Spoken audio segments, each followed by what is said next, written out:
আসসালামু আলাইকুম বন্ধুরা, আজকে চলে আসলাম ইফতার পার্টিতে। ইব্রাহিম ভাই নিজে গাড়ি চালিয়ে এসে আমাকে দাওয়াত দিয়ে গেলেন। রমজান মাসে আমি প্রতিদিন ইফতারের আয়োজন করি, আজকে করলাম না।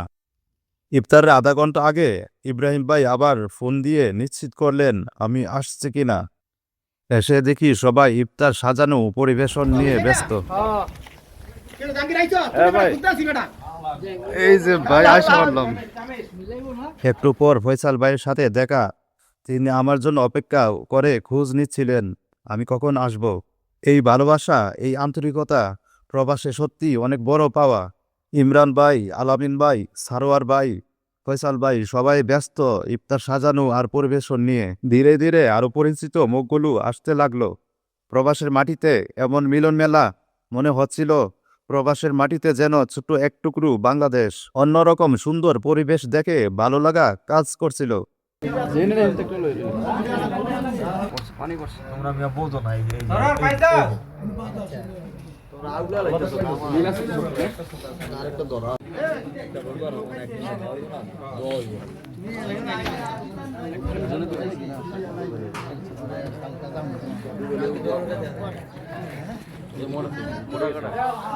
দুই পাশে বসার জন্য প্লাস্টিকের কাগজ বিছিয়ে সুন্দরভাবে পরিবেশন করা হয়েছে। ইফতারিতে ছিল শরবত, কলা, খেজুর, আপেল, মাল্টা, মিষ্টান্ন, ফিল্টার পানি আর গরু গোস্তের সুস্বাদু বিরিয়ানি। সৌদি আরব এই প্রবাসে এই সুন্দর পরিবেশন মিলন মেলা দেখে ক্যামেরাবন্দি না করে থাকতে পারলাম না।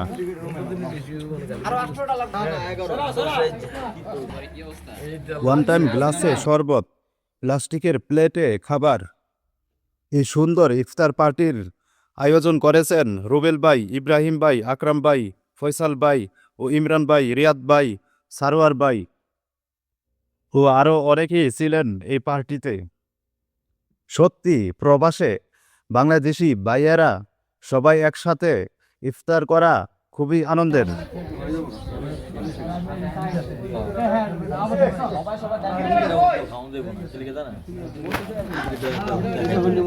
আল্লাহ তাআলা তাদের এই নেক উদ্যোগ কবুল করুন এবং উত্তম প্রতিদান দান করুন। প্রবাসে থেকে এমন ভালোবাসা সত্যি মনে রাখার মতো একটি সন্ধ্যা। আলহামদুলিল্লাহ।